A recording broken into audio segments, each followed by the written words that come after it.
Então, você já ouviu falar da lei do feminicídio? Pois é, sancionada recentemente pela presidente Dilma Rousseff, uma lei aí que vem sendo considerada uma vitória do ponto de vista da igualdade entre homem e mulher, porque a gente sabe que essa igualdade, ela tem caminhado bastante, tem sido aí processo em evolução, mas ainda tem muito caminho, né? Tem muito caminho pela frente para que essa igualdade realmente se estabeleça. Essa lei já está em vigor?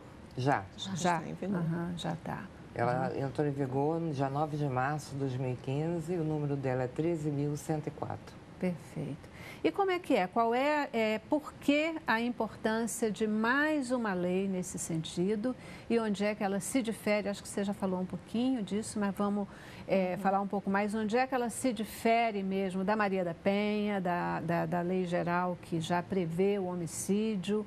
Por que que a gente ainda precisou ter mais uma lei para tratar dessa questão e de maneira tão específica e pontual?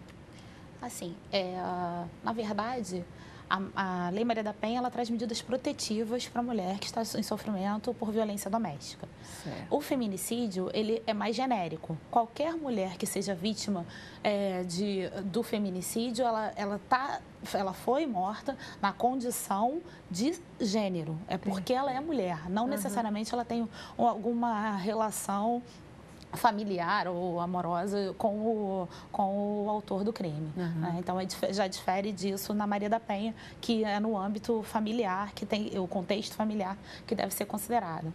E, na verdade, em relação ao homicídio, o Ministério Público sempre já qualificava alguns homicídios cometidos contra a mulher por um motivo fútil, por um motivo torpe, já sempre tinha uma qualificadora. A principal questão da edição dessa lei é como se fosse afirmar a existência desse problema em relação à mulher. Existia a discriminação. Então, é uma maneira de mostrar para a sociedade que ainda hoje as mulheres são discriminadas e são vítimas justamente pela condição de ser mulher. Né?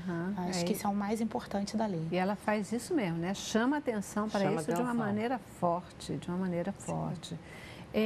Essa questão do crime de feminicídio, ele está sendo considerado um crime hediondo. Isso.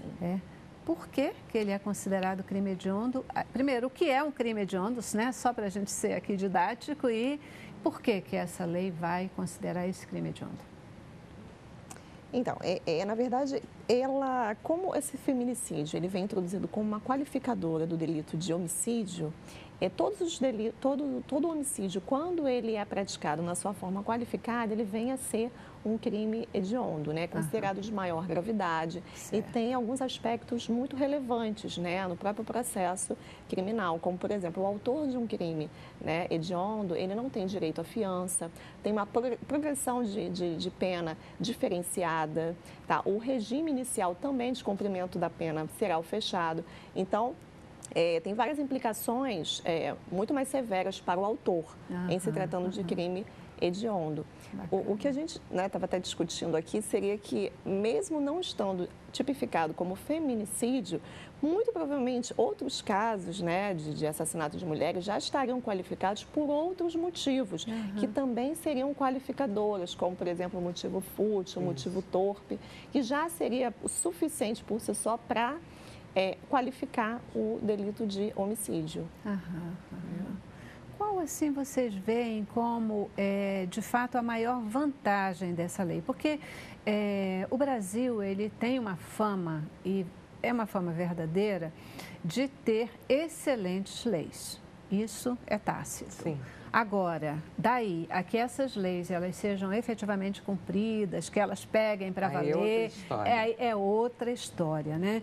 Será que, não obstante esse benefício de chamar atenção para esse tipo de violência contra a mulher, não é mais uma lei para talvez complicar um pouco esse processo como um todo, poder nos argumentos jurídicos fazer alguém escapar, porque tem isso, né? A gente não pode negar que num processo você tem que ser muito pontual, você tem que saber enquadrar e essa coisa toda. De repente vem aquela história, não, mas esse processo foi enquadrado nisso, então não, você perde o processo porque o enquadramento não foi mais uma lei surgida, né? Quer dizer, um pouco dessa questão agora da abundância de leis, como é que vocês... Não, eu não vejo assim, não. Eu vejo que ela veio exatamente aumentando a pena, colocando o homicida de uma forma bem mais justa perante a sociedade. Como a doutora falou, a própria forma dele responder, sendo um crime hediondo, eu acho que veio para... como eu disse, a Lei Maria da Penha, ela iniciou. Ela iniciou. Mas deixa brecha, né? Mas deixa brecha. E essa veio, acho que, para fechar um pouquinho. Mas virão outras, com certeza. E isso é muito bom. Isso é muito bom, né? Como é que vocês percebem essa questão do volume de violência contra a mulher nas delegacias, né, nos processos e tudo? Muito alto, mas ainda numa linha ascendente ou a gente já começa numa linha ascendente? Ajuda? É importante até destacar que a ideia da criação do feminicídio, né, a especificidade normativa, ela surgiu a partir da CPMI, da violência contra a mulher, do ano, que foi concluída no ano de 2013. E essa CPI, ela traz dados para a gente assustadores, tá? E lamentáveis, né? Porque o Brasil se encontra atualmente na 7ª posição do ranking mundial, tá? Dentre 84 países, no número de assassinato de mulheres. Então, nós estamos em 7º lugar. E como é que você chegou a essa conclusão? Eles analisaram que, entre os anos de 2000 e 2010, quase 44 mil mulheres foram mortas no Brasil vítimas de homicídio, agora feminicídio. Né?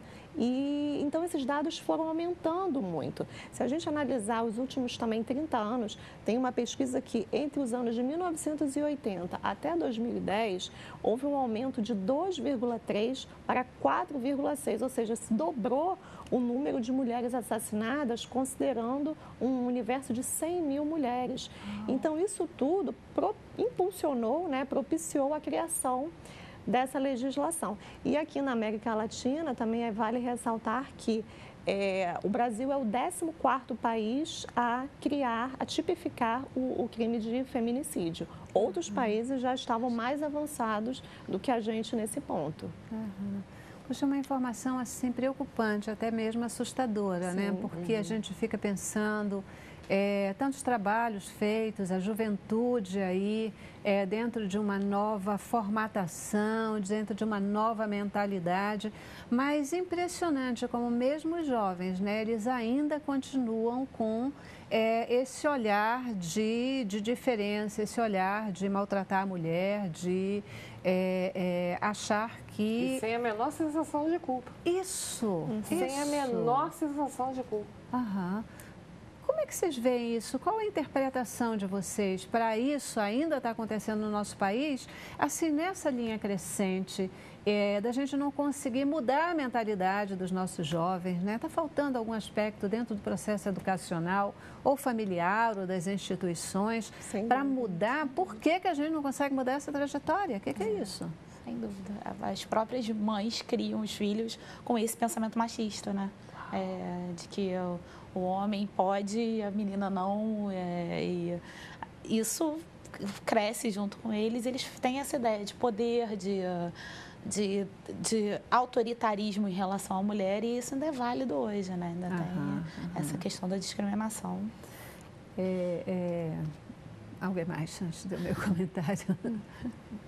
Eu acho que não é só isso, não. Eu acho que essa lei é muito mais importante do que a gente imagina, porque na Lei Maria da Penha, muitas mulheres tinham medo de denunciar. E agora elas vão se sentir mais seguras. A pena está mais grave. Agora o circo fechou. Você acha que a mulher, ela tem muito esse aspecto da questão da segurança, né? Mas a gente vê que muitas vezes a mulher ainda não denuncia pela questão econômica também, né? Sim, porque isso ocorre. Ela vai denunciar, e aí? é quem vai pagar o aluguel, quem vai pagar o sustento, quem vai pagar, né? Aí, se ela denuncia, ela vai para onde? É essa história da lei que vem, mas e a infraestrutura? A penalidade existe, mas e a infraestrutura para proteger essa mulher, para ela poder ter para onde ir se ela denuncia e tem que sair de casa? Porque não dá para denunciar e ficar sobre o mesmo teto, né? Sim, com certeza. É um problema que a gente enfrenta muito isso na prática, né, no dia a dia, essa dificuldade da mulher romper esse ciclo da violência, né? Principalmente quando há essa dependência, não só financeira, mas emocional dos seus parceiros, porque aquele mesmo homem que agrediu essa mulher foi o mesmo homem pelo qual ela se apaixonou e veio a se casar e veio a ter filhos. Então, isso fica muito difícil, né? Ela conseguir se nortear, né? E ir até a delegacia procurar ajuda. É uma dificuldade que a gente encontra muito na prática. Isso melhorou muito, né? Após o advento da Lei Maria da Penha, que eu acho que vale a pena colocar aqui, também foi uma lei criada por um impulso internacional, porque o Brasil ele acabou sendo condenado por omissão e negligência no caso da Maria da Penha, que demorou 20 anos para ver o seu marido condenado, né? E uma pena baixa, muito baixa à época. Então, eu acho que tudo é uma forma de... é um avanço, né? Tudo foi um avanço, como o feminicídio também. Considero como foi um grande avanço diante desses números, né, alarmantes de mulheres aí sim mortas, né, pelos parceiros. Perfeito. Vamos lá, vamos para mais um intervalo e aí eu volto com o seguinte, por exemplo, aqui hoje a gente está vendo, né, delegadas, doutoras, etc., mulheres, e isso é um bom retrato do que tem acontecido com a nossa sociedade, com a mulher que tem saído da sua posição de doméstica, não menos doméstica, não, do lar. Quero chamar do lar, não porque doméstica seja nenhuma questão, mas a mulher sempre foi vista como uma pessoa do lar, né? Aquela que tem que ficar dentro de casa para cuidar da casa, cuidar dos filhos, etc. E é o marido que vai trabalhar para ser o provedor. A gente está vendo aí que essa história está mudando rapidamente, graças a Deus. A mulher é tão provedora quanto o marido, não tem importância. Os dois são responsáveis pela educação dos filhos, pelo cuidado com o lar. Até que ponto isso pode influenciar nessa questão, nessa cabeça machista de menosprezar e de espancar a mulher? E também tem uma curiosidade, mulher pode cometer feminicídio? Depois do intervalo, vamos lá. Cabeça pra cima.